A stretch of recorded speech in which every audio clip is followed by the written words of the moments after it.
Buenos días, hoy hablaremos de Ana Freud y la psicología del yo. Los integrantes son Verónica Pizarro y Silvana Cordero. Sobre la teoría del yo. La psicología del yo es una escuela de psicoanálisis enraizada en el modelo estructural freudiano. Esta fue una de las teorías desarrolladas por Sigmund Freud, la del yo, el ello y el superyo, y fue una de las más famosas. Según su enfoque psicodinámico, cada una de estas estructuras representa una instancia psíquica que, desde nuestro sistema nervioso, nos llevan a perseguir unos intereses que chocan entre sí. Los tres conceptos utilizados por Freud para referirse al conflicto y la lucha de fuerzas antagónicas, que según él rigen nuestra forma de pensar y de actuar, siendo el objetivo hacer aflorar la verdadera naturaleza de los conflictos y bloqueos que estaban en la base de la psicopatología. Otros autores plantearon de diferente forma el concepto de la teoría del yo. Por ejemplo, William James distingue entre el yo como observador y el mí como objeto de experiencia. Carl Gustav Jung, discípulo de Sigmund Freud, definió el yo como núcleo de la conciencia. Enfoque psicodinámico. Este se fundamenta en la idea de que los procesos psíquicos producidos en cada persona están definidos por la existencia de un conflicto. Freud propone al ello como la primera psique humana en aparecer, como la parte más animal o instintiva del ser humano. Y a diferencia del yo y el superyo, esta se encuentra presente desde que nacemos, por lo que sería la que durante nuestros primeros 2 años de vida es la que manda a lo largo de este periodo de tiempo. El ello se mueve a partir del principio del placer inmediato. Es por eso que se le considera como la parte animal o instintiva, ya que lucha por hacer que las pulsiones primarias rijan la conducta de la persona, independiente de las consecuencias que pueda tener. El yo, en cambio, es el que está enfocado en el principio de realidad, es decir, está enfocado hacia el exterior y nos lleva a pensar en las consecuencias prácticas de lo que hacemos y los problemas que podrían generar en una conducta demasiado desinhibida. Por lo tanto, el yo sería quien se encarga de hacer que la fuerza del ello no tome el control sobre el cuerpo.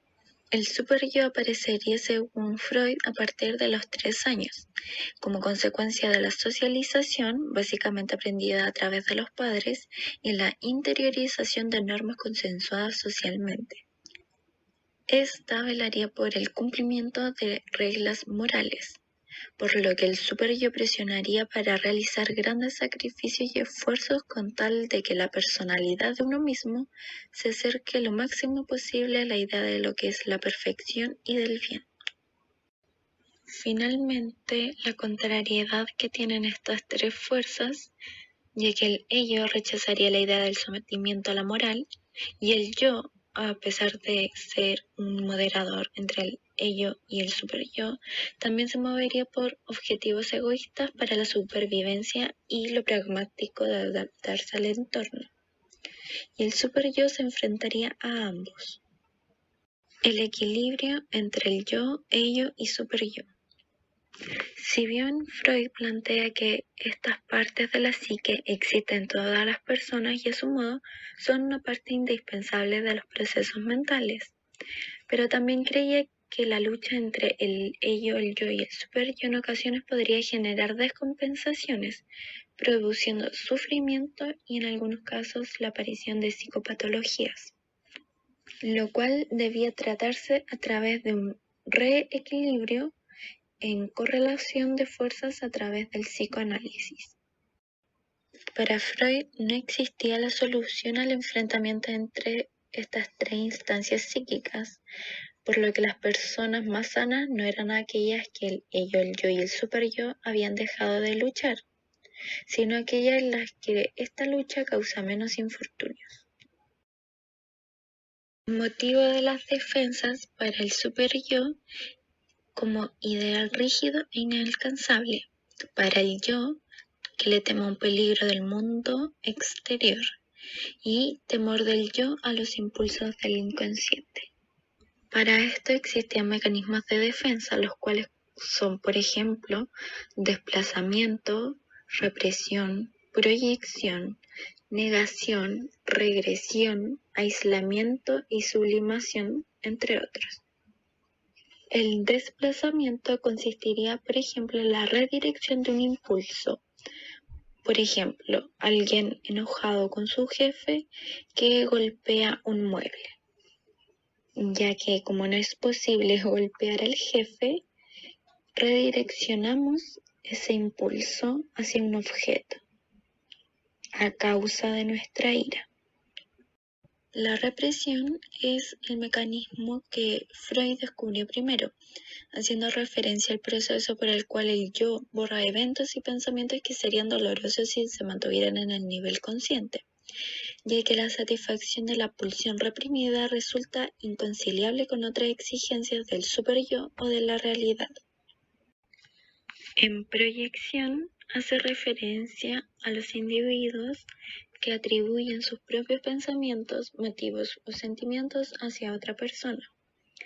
Una de las proyecciones más comunes suelen ser los comportamientos agresivos que provocan sentimiento de culpa, fantasías o pensamientos sexuales que socialmente no son aceptados. La negación sería donde el sujeto bloquea eventos para que no formen parte de la conciencia.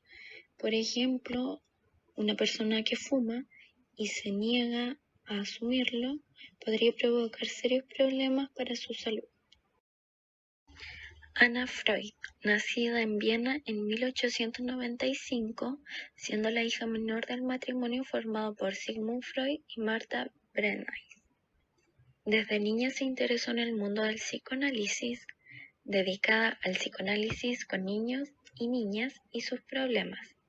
Revisa la teoría freudiana sobre las estructuras del ello, el yo y el superyo. Se centra en la adaptación a contextos reales y situaciones cotidianas. Teoría. Anna entiende al yo como la parte más importante del psique. El ello, regido por el placer, busca satisfacción en necesidades e impulsos. En cambio, el superyo valora si nos acercamos o alejamos de la imagen ideal de nosotros mismos. Su teoría tenía un enfoque conservador de la teoría psicoanalista, que integra el funcionamiento de la personalidad, factores ambientales y culturales. El yo se sitúa entre el ello y el superyo, como moderador de estos dos. Antes del trabajo de Anna con niños, Melanie Klein, de la Escuela de Psicoanálisis de Berlín, había usado un método casi idéntico al psicoanálisis adulto. Para el tratamiento de los niños, muchos de los enfoques y métodos que desarrolló eran en esencia diferentes al enfoque freudiano más ortodoxo o convencional utilizado por Klein. Existen grandes diferencias entre los psiques de los niños y la de los adultos, con la que Sigmund Freud estaba más familiarizado. Melanie Klein, que seguía la técnica freudiana al pie de la letra, quizás no lo entendió tan bien como Anna. Anna entendió la importancia de atraer el interés de los niños desde el inicio y la necesidad de ganar su respeto para las habilidades superiores del participante adulto. En los primeros años del planteamiento de principios que pudieran utilizarse en el análisis infantil, Anna sintió la necesidad de una prolongada fase de preparación en la que se construyera una relación recíproca antes de empezar un trabajo analítico. Técnicas apropiadas para el análisis infantil. Interpretación de la fantasía y sus sueños. Interpretación de la transferencia. Equilibrio entre la permisividad y la autoridad. Del psicoanálisis al análisis infantil. Los niños y niñas son indolentes a la asociación libre. Anna no aceptaba el juego como equivalente a este, y difiere a las interpretaciones de Klein. El análisis infantil implica desarrollo cognitivo, emocional y conductual. En primer lugar, la relación del niño con el terapeuta es distinta. Los padres de este constituyen una gran parte de la vida de él, una parte que el terapeuta no puede usurpar. Pero el terapeuta no puede convertirse en otro niño. Sigue siendo una figura de autoridad para el paciente, así que Anna ideó una técnica para manejar el problema de transferencia, utilizando la forma más natural posible, siendo un adulto cuidadoso, no un nuevo compañero de juegos, no un padre sustituto. Actualmente, su acercamiento al paciente puede considerarse todavía un poco autoritario, pero tiene más sentido que otros. Ana decía que los niños, de hecho, solo creen en la gente que aman y se esfuerzan por el amor de esa gente. Su planteamiento era que el yo y el superyo infantil son débiles tanto en función del inconsciente como por la ausencia de moderación, y que la neurosis infantil no está limitada al conflicto entre instancias, sino que incluye influencias del ambiente que producen distorsión.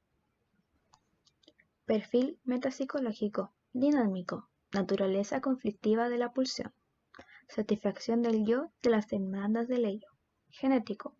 Múltiples experiencias del desarrollo convergen para producir síntomas, significados o defensas. Económico. Grado de intensidad de la pulsión. Cambios en la cantidad de energía. Estructural. Interacción entre las diversas estructuras. Adaptativo. Capacidad del yo para resolver el conflicto. El yo y sus mecanismos de defensa ayudaba a conocer la naturaleza de las resistencias del yo. Permite hacer la idea sobre la actitud de la persona hacia sus afectos poco gratos. Ana sistematiza y amplía las declaraciones de Sigmund Freud sobre las defensas del yo y transforma la visión de las defensas como obstáculos para una visión clara del inconsciente.